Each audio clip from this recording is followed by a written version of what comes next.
I think as an art, not an artist, I'm not a fucking artist, but to be able to work with people that you trust implicitly is a dream. Sure. And because you don't have to go home and think, I've got this knife in my back. You know, it's like this is great. This is a great place to create something. You know. Welcome to Locarno Meets, a movie podcast brought to you by UBS from the Locarno Film Festival.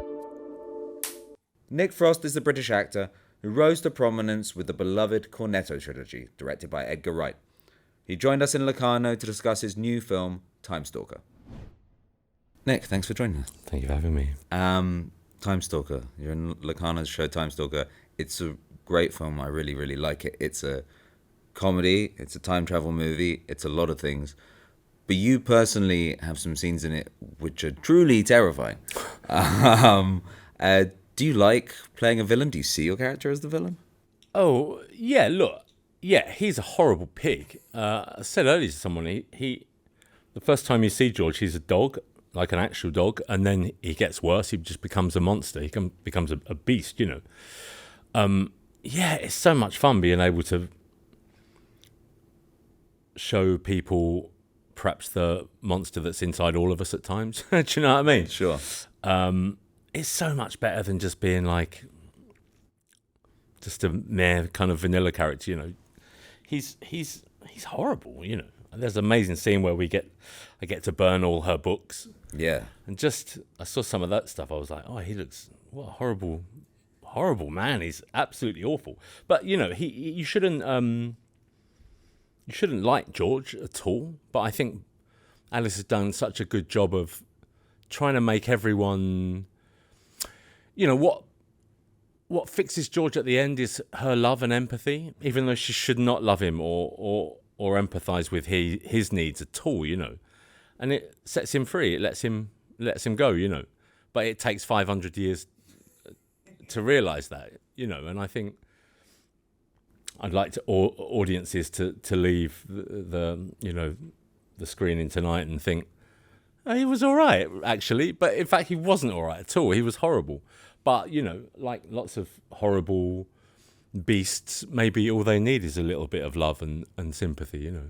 Now, you do a really good job in pulling out the sadness in him, which in no way negates his vileness, but yeah. But he, you know, you can tell this is a man who wants for things and lacks things and feels things. Also, you know, speaking to Alice earlier, you know, she said it's a film about unrequited love, and it's not just Alice's character whose love is unrequited. It's George's love for her too, you know. But you know, people rarely are all bad. You know what I mean? Even George, he's a big kid. He's a child. He's a you know, he's a spoilt child who never got told off or spanked, and as such his rage and his need to be loved is unchecked. And I think over 500 years someone should have punched him. Someone should. One of his mothers should have smacked his ass. I'm interested in how Alice, when she, I don't know, pitched you the film or when you spoke about it, how did she explain it? Because it's a very complicated piece of work. Yeah. Alice didn't really need to pitch it. I was just like, I loved Alice in Garth Marenghi. I think she was like one of the best things in that. I loved working with her on Hot Fuzz, and I liked Sightseers and Prevenge. And so as an actor, even you know, I've been doing it 20 years. When my agent says, oh, Alice Lowe wants you to do a film, I'm like, oh, this is great. You know, this is not something that happens every day or to be sniffed at, and it's a chance to, you know, you think you've done it all after 20 years, but you still get to a point where you're like, this is going to be cool, you know, This is going to be fun. And, you know, Alice is like, well, here's the script. It's a time traveling love story set over 400 or 500 years. And you're like, yeah, okay. I mean, you know, it doesn't faze me. It's just like, okay, this is great. George is great. And then on top of that, she says, you know, we can improvise loads and do what you want. And it's like, amazing, let's go. Yeah, I was going to ask, actually. It feels like it was a very alive set and everybody was bouncing off one another and improvising.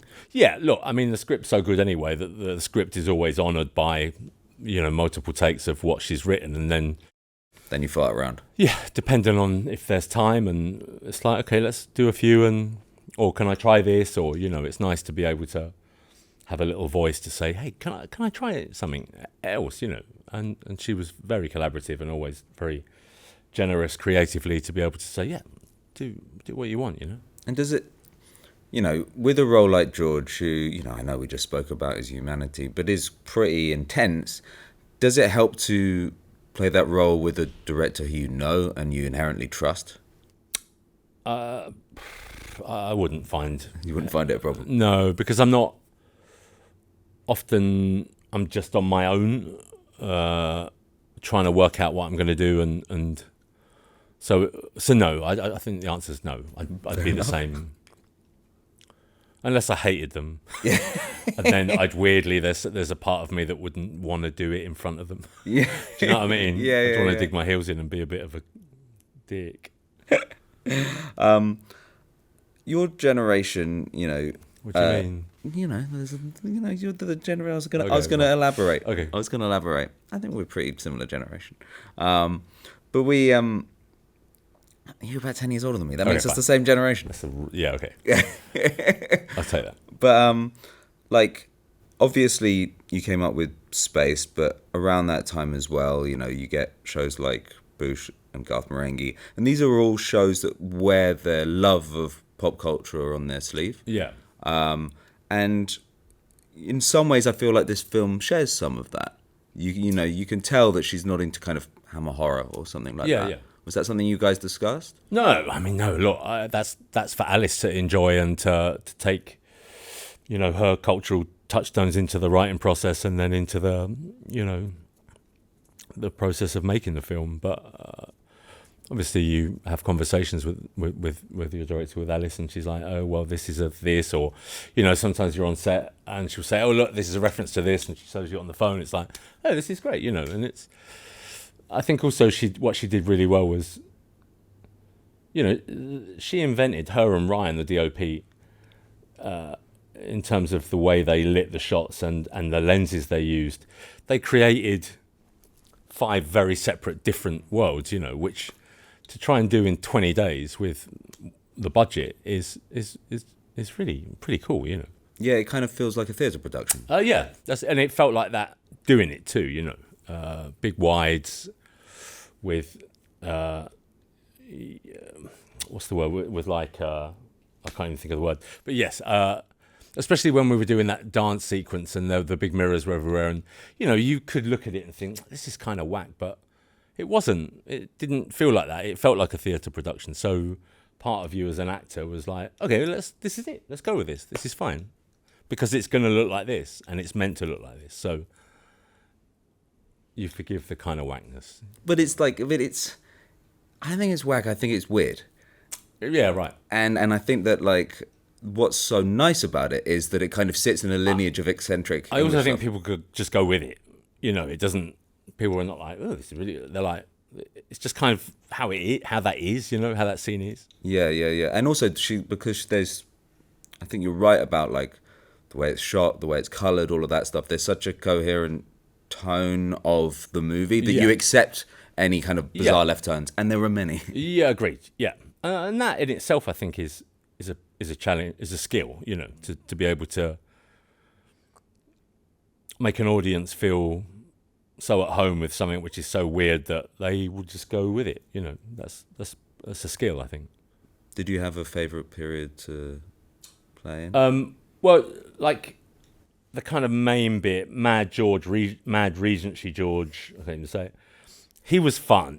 I did a lot of him, so he was fun. I think I messed up a lot of costumes. I made a cat shit on me, that's never happened before. First time of many, hopefully. First time making a pink cat shit on me. Yeah, that's what I'll take away from this. I think also there was, I think I've said this a couple of times today, but George in the 1940s when he was the knife thrower and the magician, just loved it. I loved the look. I love the beard and the wig. We've talked a lot about the wigs today, but it was a good wig. And it's not something I do a lot, but I spent a lot of time looking at myself thinking, yeah, This is kind of dope. you could look like it, You could look like a magician if you wanted. You work it well. Obviously, you're perhaps most beloved for the Cornetto trilogy, which you did with Simon Pegg and Edgar Wright. Those films are all odes to genre films, and I kind of wondered if these days, as time goes on, if you still are drawn to genre in quite the same way. Would you still get home and fire up Night of the Living Dead? 100%. Yeah, totally. That for me is not. It's not. I kind of find myself now making the films and writing films that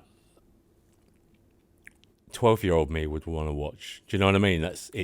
I love it. It's something I know so well, and I think it makes me feel like I'm at home, if you know what I mean. Sure. It's somewhere, it's a place that I know so well that I'm just like, okay, we're good. This is good. Do you keep up to date with contemporary horror and sci-fi? All I watch is horror, really. Essentially, Oh, yeah. Much to my wife's huge annoyance because she hates it, but I'll often sit and watch 3 or 4 horror films a day. If I'm writing, I have a TV in front of me, and I'll just put horror film on after horror film. So, have you seen anything good recently? my brain doesn't work like that. There was a French one with spiders that I really liked. I haven't seen it, but I've heard about it. It's great. Yeah, but also, I think being brought up on that horror genre, there'll be a lot of films that I pay $3.99 for and I end up watching for 4 minutes because I'm like, nah, shit. I know straight away if it's shit. It's the classic Shudder movie thing. Yeah, but I've got to say, Shudder, they're smashing it right now. I think they're doing really well. I mean, I think as an art, not an artist, I'm not a fucking artist, but to be able to work with people that you trust implicitly is a dream. Sure. Because you don't have to go home and think, I've got this knife in my back. It's like, this is great. This is a great place to create something. Would you ever write a straight horror? Yeah. I mean, well, I'm not sure what straight horror is. I mean, I love horror comedy. I think it's such a nice way to use some of the great beats from horror. To think, well, what's difficult, I think, is finding out stuff that's, because so much horror is made that it's like, well, what is frightening really? It's difficult to pin that down at the moment. I'm not sure what's frightening. Well, loads of things are frightening, but it's different when you're in your 50s. What frightened me when I was 11 is different to what frightens me now. Progress. No, I don't want to talk. It's just fair enough. I mean, when you guys kind of moved from space and did Shaun of the Dead, at that moment with the success of that movie, I remember it felt like you guys kind of became national treasures overnight. Right. And the whole country was kind of cheering you on in Hollywood because it was like, look, there are people like us. Yeah, and they've gone to Hollywood. Yeah. Now it's been 20 years in the industry, not quite 20 years since that film, but how do you look back at that time now?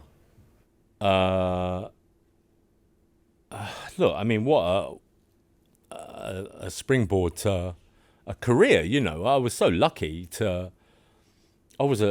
before we did Shaun of the Dead, like 2 years before that, I'd been a waiter for 8 years. So I was happy being that, I never wanted to be an actor. And then I'm doing Shaun of the Dead, and then we're doing a big American tour. But I would say that we did a big tour for Shaun of the Dead in the States, and people loved it. People loved the film.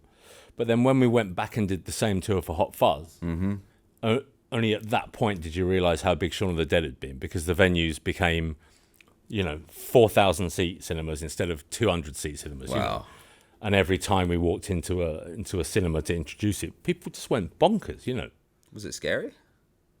Or just no, flat out not cool? really. It was just cool. It was cool. I felt like I was in Mumford and Sons or something. I mean, you've worked with Steven Spielberg, and Sure. yeah, what was that like? Oh God, it was amazing. He's my favourite director of all time. You know, Close Encounters is my favourite film. I love him so. And also, you know, I think how long has he been directing? 60 years, 55 years. You know, and to see someone on set want to operate the camera still and still have seemingly the same amount of love for it, and he just loved it. You know what I mean? Just to watch him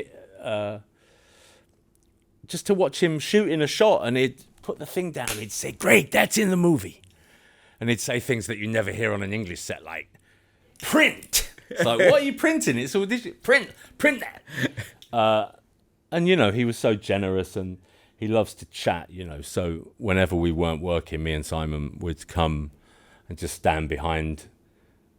Probably quite annoyingly, just stand behind his monitor asking him questions about Close Encounters. Because we wrote a film called Paul, which was a love letter to Close Encounters, you know. But he was amazing, you know, even after 60 years, to still want to do your own shots, and you could just see he loved it, you know. And what's not to like about being around that, you know? It's, you want to work for that. Yeah, totally.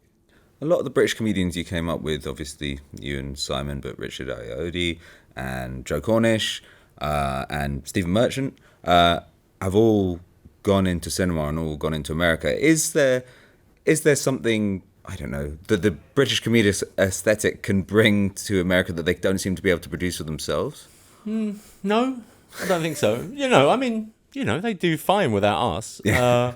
But you know, people like Stephen and Richard, and there's just something different about them as people. It doesn't matter where they're from. I think, you know, maybe those films just needed a little sprinkling of Stephen Merchant. And who can blame them? He's lovely. He's a great director too.